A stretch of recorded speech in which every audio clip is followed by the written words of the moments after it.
नमस्ते दोस्तों। Classic books bye audio पिटारा में आपका स्वागत है। बेहतरीन ऑडियो बुक सुनने के लिए हमारा चैनल सब्सक्राइब करें और बेल आइकन दबाना ना भूलें ताकि आपको हर अपडेट मिलता रहे। स्टोरी चित्र वाले पत्थर, जयशंकर प्रसाद। मैं संगमहल का कर्मचारी था।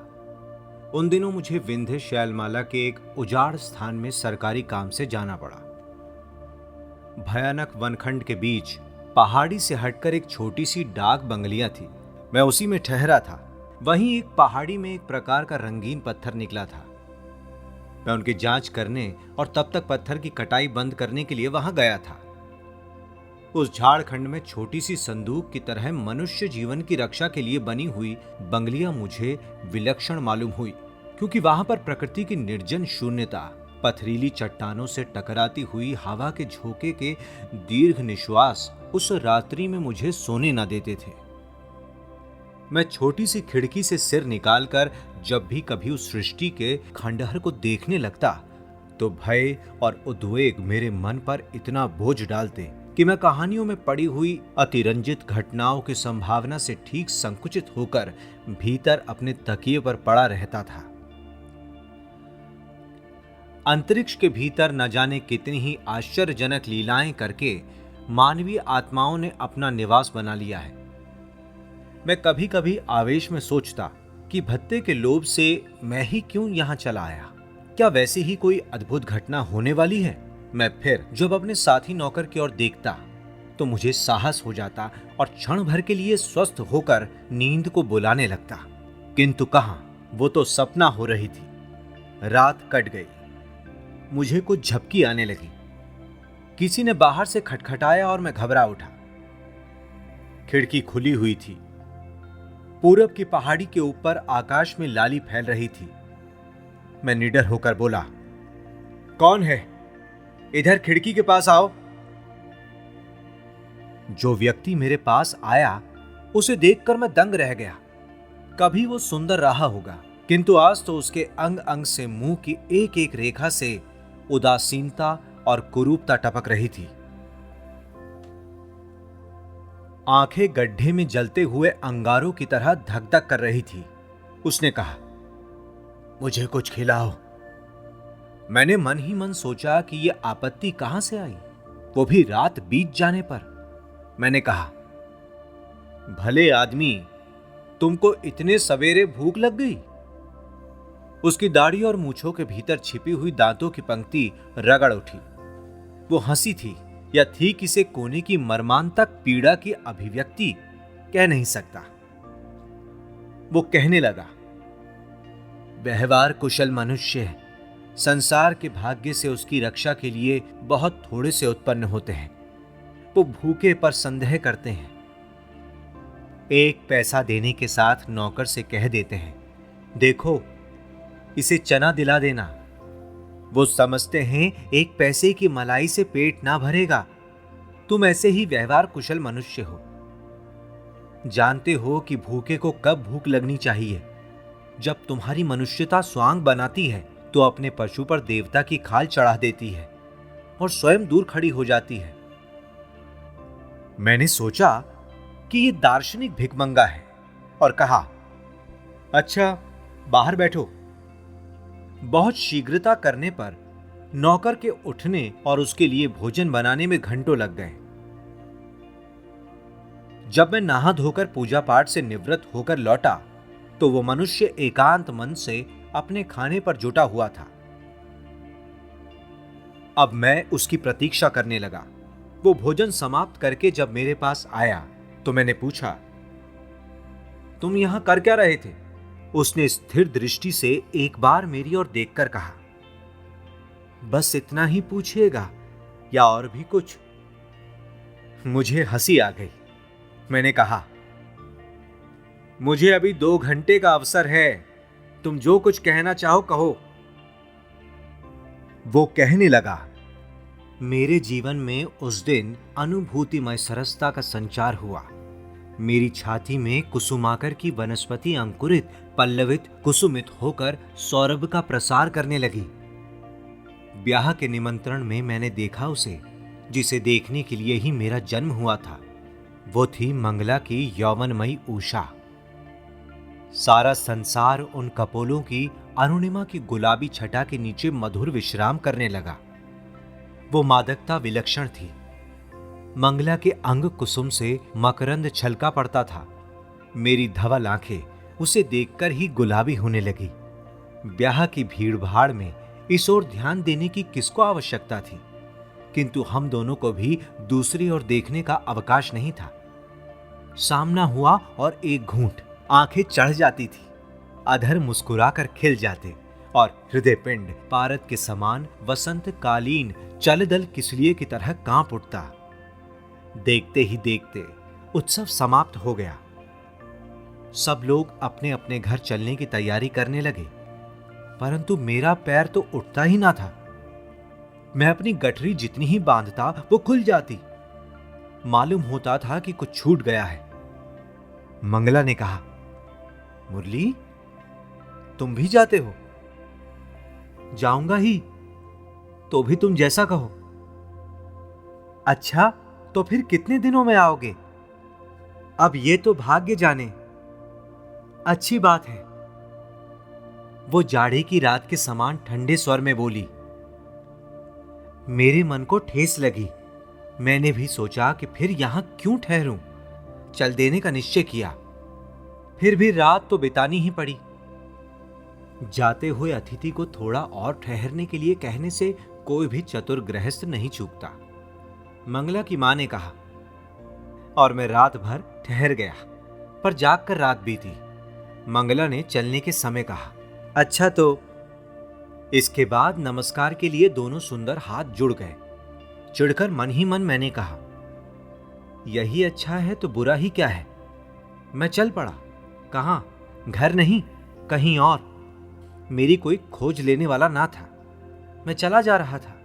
कहां जाने के लिए यह ना बताऊंगा। वहां पहुंचने पर संध्या हो गई। चारों ओर वनस्थली साए साए करने लगी। थका भी था, रात को पाला पढ़ने की संभावना भी थी। किस छाया में बैठता, सोच विचार कर मैं सूखी झलासियों से झोपड़ी बनाने लगा। लतरों को काटकर उस पर छाजन हुई। रात का बहुत सांझ बीत चुका था। परिश्रम की तुलना में विश्राम कहां मिला। प्रभात होने पर आगे बढ़ने की इच्छा ना हुई। झोपड़ी की अधूरी रचना ने मुझे रोक लिया। जंगल तो था ही, लकड़ियों की कमी न थी। पास ही नाले की मिट्टी भी चिकनी थी। आगे बढ़कर नदी तट से मुझे नाला ही अच्छा लगा। दूसरे दिन से झोपड़ी उजाड़ कर अच्छी सी कोठरी बनाने की धुन लगी। अहेर से पेट भरता और घर बनाता। कुछ ही दिनों में वो बन गया। जब घर बन चुका तो मेरा मन उचटने लगा। घर की ममता और उसके प्रति छिपा हुआ अविश्वास दोनों का युद्ध मन में हुआ। मैं जाने की बात सोचता, फिर ममता कहती कि विश्राम करो। अपना परिश्रम था, छोड़ ना सका। इसका और भी कारण था। समीप ही सफेद चट्टानों पर जलधारा के लहरीले प्रवाह में कितना संगीत था। चांदनी में वो कितना सुंदर हो जाता है, जैसे इस पृथ्वी का छायापथ। मेरी उस झोपड़ी से उसका सब रूप दिखाई पड़ता था ना। मैं उसे देखकर संतोष का जीवन बिताने लगा। वो मेरे जीवन के सब रहस्यों की प्रतिमा थी।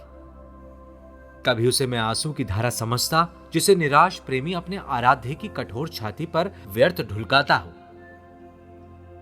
कभी उसे अपने जीवन की तरह निर्मम संसार की कठोरता पर छटपटाते हुए देखता। दूसरे का दुख देखकर मनुष्य को संतोष होता ही है। मैं भी वहीं पड़ा जीवन बिताने लगा। कभी सोचता कि मैं क्यों पागल हो गया। उन स्त्री के सौंदर्य ने क्यों अपना प्रभाव मेरे हृदय पर जमा लिया। विधवा मंगला, वो गरल है या अमृत? अमृत है तो उसमें इतनी ज्वाला क्यों है? ज्वाला है तो मैं जल क्यों नहीं गया? यौवन का विनोद, सौंदर्य की भ्रांति, वो क्या है? मेरा यही स्वाध्याय हो गया। शरद की पूर्णिमा में बहुत से लोग उस सुंदर दृश्य को देखने के लिए दूर दूर से आते। युवती और युवकों के रहस्यालाप करते हुए जोड़े, मित्रों की मंडलियां, परिवारों का दल, उनके आनंद कोलाहल को मैं उदास होकर देखता। डाह होती, जलन होती, तृष्णा जग जाती। मैं उस रमणीय दृश्य का उपभोग ना करके पलकों को दबा लेता, कानों को बंद कर लेता। क्यों? मंगला नहीं, और क्या एक दिन के लिए, एक क्षण के लिए मैं उस सुख का अधिकारी नहीं? विधाता का अभिशाप। मैं सोचता, अच्छा दूसरों के ही साथ कभी वो शरद पूर्णिमा के दृश्य को देखने के लिए क्यों नहीं आई? क्या वो जानती है कि मैं यहीं हूं? मैंने भी पूर्णिमा के दिन वहां जाना छोड़ दिया, और लोग जब वहां जाते मैं ना जाता। मैं रूठता था, ये मूर्खता थी मेरी। वहां किससे मान करता था मैं? उस दिन मैं नदी की ओर ना जाने क्यों आकृष्ट हुआ। मेरी नींद खुल गई थी। चांदनी रात का सवेरा था, अभी चंद्रमा में फीका प्रकाश था। मैं वनस्थली की रहस्यमय छाया को देखता हुआ नाले के किनारे किनारे चलने लगा। नदी के संगम पर पहुंचकर सहसा एक जगह रुक गया। देखा कि वहां पर एक स्त्री और पुरुष शिला पर सो रहे हैं। वहां तक तो घूमने वाले आते नहीं। मुझे कौतूहल हुआ। मैं वहीं स्नान करने के बहाने रुक गया। आलोक की किरणों से आंखें खुल गई। स्त्री ने गर्दन घुमाकर धारा की ओर देखा। मैं सन्न रह गया। उसकी धोती साधारण और मैली थी। सिरहाने एक छोटी सी पोटली थी। पुरुष अब भी सो रहा था। मेरी उसकी आंखें मिल गई। मैंने तो पहचान लिया कि वो मंगला थी, और उसने नहीं। उसे भ्रांति बनी रही। वो सिमट कर बैठ गई, और मैं उसे जानकर भी अनजान बनते हुए देखकर मन ही मन कुड़ गया। मैं धीरे धीरे ऊपर चढ़ने लगा। सुनिए तो, मैंने घूमकर देखा कि मंगला पुकार रही है। वो पुरुष भी उठ चुका है। मैं वहीं खड़ा रह गया। कुछ बोलने पर भी मैं प्रश्न की प्रतीक्षा में यथास्थित रह गया। मंगला ने कहा, महाशय, कहीं रहने की जगह मिलेगी? महाशय? हैं? तो सचमुच मंगला ने मुझे ही पहचाना क्या? चलो अच्छा हुआ, मेरा चित्र भी बदल गया था। एकांतवास करते हुए और कठोर जीवन बिताते हुए जो रेखाएं बन गई थी, वो मेरे मनोनुकूल ही हुई। मन में क्रोध उमड़ रहा था, गला भर्राने लगा था। मैंने कहा, जंगलों में क्या आप कोई धर्मशाला खोज रही हैं? वो कठोर व्यंग था। मंगला ने घायल होकर कहा, नहीं, कोई गुफा, कोई झोपड़ी। महाशय, धर्मशाला खोजने के लिए जंगल में क्यों आती? पुरुष कुछ कठोरता से सजग हो रहा था, किंतु मैंने उसकी ओर न देखते हुए कहा, झोपड़ी तो मेरी है। यदि विश्राम करना हो तो वहीं थोड़ी देर के लिए जगह मिल जाएगी। थोड़ी देर के लिए ही सही। मंगला, उठो। क्या सोच रही हो? देखो, रात भर यहां पड़े पड़े मेरी सब नसें अकड़ गई हैं। मैंने देखा कि वो कोई सुखी परिवार के प्यार में पला हुआ युवक है, परंतु उसका रंग रूप नष्ट हो गया है। कष्टों के कारण उसमें कटुता आ गई है। मैंने कहा, तो फिर चलो भाई। दोनों मेरे पीछे पीछे चलकर झोपड़ी में पहुंचे। मंगला मुझे पहचान सकी कि नहीं, कह नहीं सकता। कितने बरस बीत गए। 4-5 दिनों की देखा देखी संभवतः मेरा चित्र उसकी आंखों में उतरते उतरते किसी और छवि ने अपना आसन जमा लिया हो। किंतु मैं कैसे भूल सकता था? घर पर और कोई था ही नहीं। जीवन जब किसी स्नेह छाया की खोज में आगे बढ़ा तो मंगला का हरा भरा यौवन और सौंदर्य दिखाई पड़ा। वहीं रम गया। मैं भावना के अतिवाद में पढ़कर निराश व्यक्ति सा विरागी बन गया था। उसी के लिए ये मेरी भूल हो, पर मैं तो उसे स्वीकार कर चुका था। हां, तो वो बाल विधवा मंगला ही थी। और पुरुष, वो कौन है? यही मैं सोचता हुआ झोपड़ी के बाहर साखों की छाया में बैठा हुआ था। झोपड़ी में दोनों विश्राम कर रहे थे। उन लोगों ने नहा धोकर कुछ जल पीकर सोना आरंभ किया। सोने की होड़ लग रही थी। वो इतने थके थे कि दिन भर उठने का नाम नहीं लिया। मैं दूसरे दिन का धरा हुआ नमक लगा मांस का टुकड़ा निकालकर आग पर सेकने की तैयारी में लगा, क्योंकि अब दिन ढल रहा था। मैं अपने तीर से आज एक पक्षी मार सका था। सोचा कि ये लोग भी कुछ मांग बैठें तब क्या दूंगा। मन में तो रोष की मात्रा कुछ ना थी, फिर भी वो मंगला थी ना। कभी जो भूले भटके पथिक उधर से आ निकलते, उनसे नमक और आटा मिल जाता था। मेरी झोपड़ी में रात बिताने का किराया देकर लोग जाते। मुझे भी लालच लगा था। अच्छा जाने दीजिए। वहां उस दिन जो कुछ बचा था वो सब लेकर बैठा मैं भोजन बनाने। मैं अपने पर झुंझलाता भी था और उन लोगों के लिए भोजन भी बनाता जाता था। विरोध के सहस्त्र फणों की छाया में न जाने दुलार कब से सो रहा था। वो जग पड़ा। जब सूर्य उन धवल शिलाओं पर बहती हुई जलधारा को लाल बनाने लगा था, तब उन लोगों की आंखें खुली। मंगला ने मेरी सुलगाई हुई आग की शिखा को देखकर कहा, आप क्या बना रहे हैं? भोजन? तो क्या यहां पास में कुछ मिल सकेगा? मैंने सिर हिलाकर नहीं कहा। न जाने क्यों, पुरुष अभी अंगड़ाई ले रहा था। उसने कहा, तब क्या होगा मंगला? मंगला हताश होकर बोली, क्या करूं? मैंने कहा, इसी में जो कुछ अंटे बटे वो खा पीकर आज आप लोग विश्राम कीजिए ना। पुरुष निकल गया। उसने सिकी हुई बाटियां और मांस के टुकड़ों को देखकर कहा, तब और चाहिए क्या? मैं तो आपको धन्यवाद ही दूंगा। मंगला जैसे व्यथित होकर अपने साथी को देखने लगी। उसकी ये बात उसे अच्छी ना लगी, किंतु अब वो दुविधा में पड़ गई। वो चुपचाप खड़ी रही। पुरुष ने झिझक कर कहा, तो आओ मंगला, मेरा अंग अंग टूट रहा है। देखो तो बोतली में आज भर के लिए तो बची है। जलती हुई आग के धुंधले प्रकाश में वन भोज का प्रसंग छिड़ा। सभी बातों पर मुझसे पूछा गया, पर शराब के लिए नहीं। मंगला को भी थोड़ी सी मिली। मैं आश्चर्य से देख रहा था। मंगला का वो प्रगल्भ आचरण और पुरुष का निश्चिंत शासन। दासी की तरह वो प्रत्येक बात मान लेने के लिए प्रस्तुत थी, और मैं तो जैसे किसी अद्भुत स्थिति में अपनेपन को भूल चुका था। क्रोध, शोभ और डाह सब जैसे मित्र बनने लगे थे। मन में एक विनीत प्यार नहीं, अज्ञात कारिता सी जग गई थी। पुरुष ने डटकर भोजन किया, तब एक बार मेरी ओर देखकर डकार ली। वही मानो मेरे लिए धन्यवाद था। मैं कुड़ता हुआ भी वहीं सूक के नीचे आसन लगाने की बात सोचने लगा, और पुरुष के साथ मंगला गहरी अंधियारी होने के पहले ही झोपड़ी में चली गई। मैं बुझती हुई आग को सुलगाने लगा। मन ही मन सोच रहा था, कल ही इन लोगों को यहां से चले जाना चाहिए, नहीं तो। यही सोचते सोचते मुझे नींद आ गई। रजनी की निस्तब्धता, टकराती हुई लहरों का कलनाद विस्मृति में गीत की तरह कानों में गूंजने लगा। दूसरे दिन मुझ में कोई कटुता का नाम नहीं, झिड़कने का साहस नहीं। अज्ञातकारी दास के समान मैं सविनय उनके सामने खड़ा हुआ।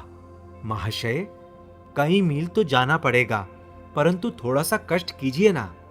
कुछ सामान खरीद लाइए आज। मंगला को अधिक कहने का अवसर ना देकर मैं उसके हाथ से रुपया लेकर चल पड़ा। मुझे नौकर बनने में सुख प्रतीत हुआ, और लीजिए, मैं उसी दिन से उनके आज्ञाकारी भृत्य की तरह अहेर कर लाता, मछली मारता, एक नाव पर जाकर दूर बाजार से आवश्यक सामग्री खरीद लाता। हां, उस पुरुष को मदिरा नित्य चाहिए, मैं उसका भी प्रबंध करता, और यह सब प्रसन्नता के साथ। मनुष्य को जीवन में कुछ ना कुछ काम करना चाहिए, वो मुझे मिल गया था। मैंने देखते देखते एक छोटा सा छप्पर अलग डाल लिया। प्याज, मेवा, जंगली शहद और फल फूल सब जुटाता रहा। यह मेरा परिवर्तन निर्लिप्त भाव से मेरी आत्मा ने ग्रहण कर लिया। मंगला की उपासना थी। कई महीने बीत गए, किंतु छविनाथ, यही उस पुरुष का नाम था, उसको भोजन करके मदिरा पिए पड़े रहने के अलावा और कोई काम नहीं था। मंगला की गांठ खाली हो चली। जो 10-20 रुपए थे वो सब खर्च हो गए, परंतु छविनाथ की आनंद निद्रा टूटी नहीं। वो निरंकुश स्वच्छ पान भोजन में संतुष्ट व्यक्ति था। मंगला इधर कई दिनों से घबराई हुई दिखती थी, परंतु मैं चुपचाप अपनी उपासना में निरत था। एक सुंदर चांदनी रात थी। सर्दी पड़ने लगी थी। वनस्थली सन्न सन्न कर रही थी। मैं अपने छप्पर के नीचे दूर से आने वाली नदी का कलनाद सुन रहा था। मंगला सामने आकर खड़ी हो गई। मैं चौंक उठा। उसने कहा, मुरली। मैं चुप रहा। बोलते क्यों नहीं? मैं फिर भी चुप रहा। ओह, तुम समझते हो कि मैं तुम्हें नहीं पहचानती। ये तुम्हारे बाएं गाल पर जो दाढ़ी के पास चोट है, वो तुमको पहचानने से मुझे वंचित कर ले। ऐसा नहीं हो सकता। तुम मुरली हो ना? बोलो। हां, मुझसे कहते ही बना। अच्छा तो सुनो, मैं इस पशु से ऊब गई हूं और अब मेरे पास कुछ नहीं बचा। जो कुछ लेकर मैं घर से चली थी वो सब खर्च हो गया। तब मैंने विरक्त होकर कहा, यही कि मुझे यहां से ले चलो ना। वो जितनी शराब थी वो सब पीकर आज बेसुध सा है। मैं तुमको इतने दिनों तक भी पहचान कर क्यों नहीं बोली, जानते हो? नहीं, तुम्हारी परीक्षा ले रही थी। मुझे विश्वास हो गया कि तुम मेरे सच्चे चाहने वाले हो। इसकी परीक्षा कर ली थी तुमने? मैंने व्यंग में कहा। अरे उसे भूल जाओ, वो सब बड़ी दुखद कथा है। मैं किस तरह घर वालों की सहायता से इसके साथ भागने के लिए बाध्य हुई, उसे सुनकर क्या करोगे? चलो, मैं अभी चलना चाहती हूं। स्त्री जीवन की भूख कब जाग जाती है इसको कोई नहीं जानता। जान लेने पर तो उसको बहाली देना असंभव है। उसी क्षण को पकड़ना पुरुषार्थ है। भयानक स्त्री। मेरा सिर चकराने लगा। मैंने कहा, आज तो मेरे पैरों में पीड़ा है, मैं उठ नहीं सकता। उसने मेरा पैर पकड़कर कहा, कहां दुखता है? लाओ, मैं दबा देती हूं। मेरे शरीर में बिजली सी दौड़ गई। पैर खींचकर कहा, नहीं नहीं, तुम जाओ, सो रहो, कल देखा जाएगा।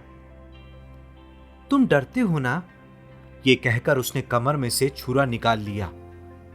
मैंने कहा, ये क्या? अभी झगड़ा छुड़ाए देती हूं। ये कहकर वो झोपड़ी की ओर चली।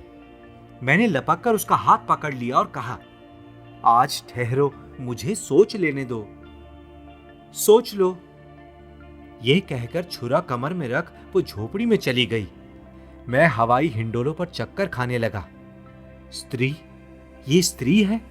यही मंगला है, मेरे प्यार की अमूल्य निधि?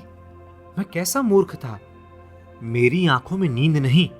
सवेरा होने के पहले ही जब दोनों सो रहे थे, मैं अपने पथ पर दूर भागा जा रहा था। कई बरस के बाद जब मेरा मन उस भावना को भुला चुका था, तो धुली हुई शिला के समान स्वच्छ हो गया। मैं उसी पथ से लौटा। नाले के पास नदी की धारा के समीप खड़ा होकर देखने लगा। वो अभी उसी तरह शिला शैया पर छटपटा रही थी। हां, कुछ व्याकुलता बढ़ सी गई थी। वहां बहुत से पत्थर के छोटे छोटे टुकड़े लुढ़कते हुए दिखाई पड़े, जो घिसकर अनेक आकृति धारण कर चुके थे। स्रोत से कुछ ऐसा परिवर्तन हुआ होगा। उनमें रंगीन चित्रों की छाया दिखाई पड़ी। मैंने कुछ बटोर कर उनकी विचित्रता देखी, कुछ पास भी रख लिए, फिर ऊपर चला। अकस्मात वहीं पर जा पहुंचा जहां पर मेरी झोपड़ी थी। उसकी सब कड़ियां बिखर गई थी। एक लकड़ी के टुकड़े पर लोहे की नोक से लिखा था, देवता छाया बना देता है, मनुष्य उसमें रहता है और मुझसी राक्षसी उसमें आश्रय पाकर उसे उजाड़ कर ही फेंकती है। क्या ये मंगला का लिखा हुआ है? क्षण भर के लिए सब बातें स्मरण हो गई। मैं नाले में उतरने लगा। वहीं पर यह पत्थर मिला। देखते हैं ना बाबूजी, इतना कहकर मुरली ने एक बड़ा सा और कुछ छोटे छोटे पत्थर सामने रख दिए।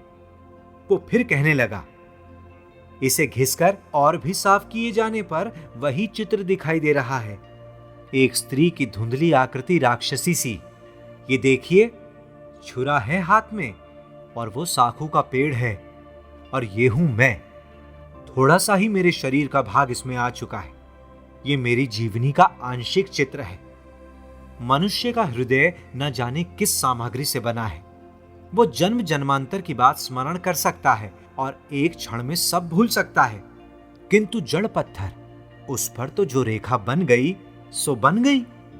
वो कोई क्षण होता होगा जिसमें अंतरिक्ष निवासी कोई नक्षत्र अपनी अंतर्भेदनी दृष्टि से देखता होगा और अपने अदृश्य करों से शून्य में से रंग आहरण करके वो चित्र बना देता है। इसे जितना घिसिए रेखाएं साफ होकर निकलेंगी। मैं भूल गया था, इसने मुझे स्मरण करा दिया। अब मैं इसे आपको देकर वो बात एक बार ही भूल जाना चाहता हूं। छोटे पत्थरों से तो आप बटन इत्यादि बनाइए, पर यह बड़ा वाला पत्थर आपकी चांदी की पान वाली डिबिया पर ठीक बैठ जाएगा। ये मेरी भेंट है, इसे आप लेकर मन का बोझ हल्का कर दीजिए। मैं कहानी सुनने में तल्लीन हो रहा था और वो मुरली धीरे से मेरी आंखों के सामने से खिसक गया। मेरे सामने उसके दिए हुए चित्र वाले पत्थर बिखरे पड़े रह गए। उस दिन जितने लोग आए, मैंने उन्हें उन पत्थरों को दिखलाया और पूछा कि ये कहां मिलते हैं। किसी ने कुछ ठीक ठीक नहीं बतलाया। मैं कुछ काम न कर सका, मन उचट गया था। तीसरे पहर कुछ दूर घूमकर जब लौट आया तो देखा कि एक स्त्री मेरी बंगलिया के पास खड़ी है। उसका अस्त व्यस्त भाव, उन्मत्त सी तीव्र आंखें देखकर मुझे डर लगा। मैंने कहा, क्या है? उसने कुछ मांगने के लिए हाथ फैला दिया। मैंने कहा, भूखी हो क्या? भीतर आओ।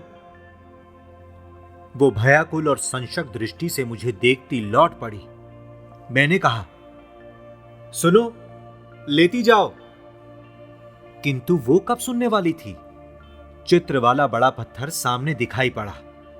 मुझे तुरंत ही स्त्री की आकृति का ध्यान हुआ, किंतु जब तक उसे खोजने के लिए नौकर जाएं, वो पहाड़ियों की संध्या की उदास छाया में छिप गई थी। ऐसी ही इंटरेस्टिंग किताबें कुछ बेहतरीन आवाजों में सुनिए सिर्फ ऑडियो पिटारा पर। दोस्तों, आपको ये कहानी कैसी लगी हमें जरूर बताइएगा। लाइक और कमेंट कीजिए और अपने दोस्तों के साथ ये कहानी जरूर शेयर कीजिए। Thank you so much. Audio पिटारा सुनना जरूरी है।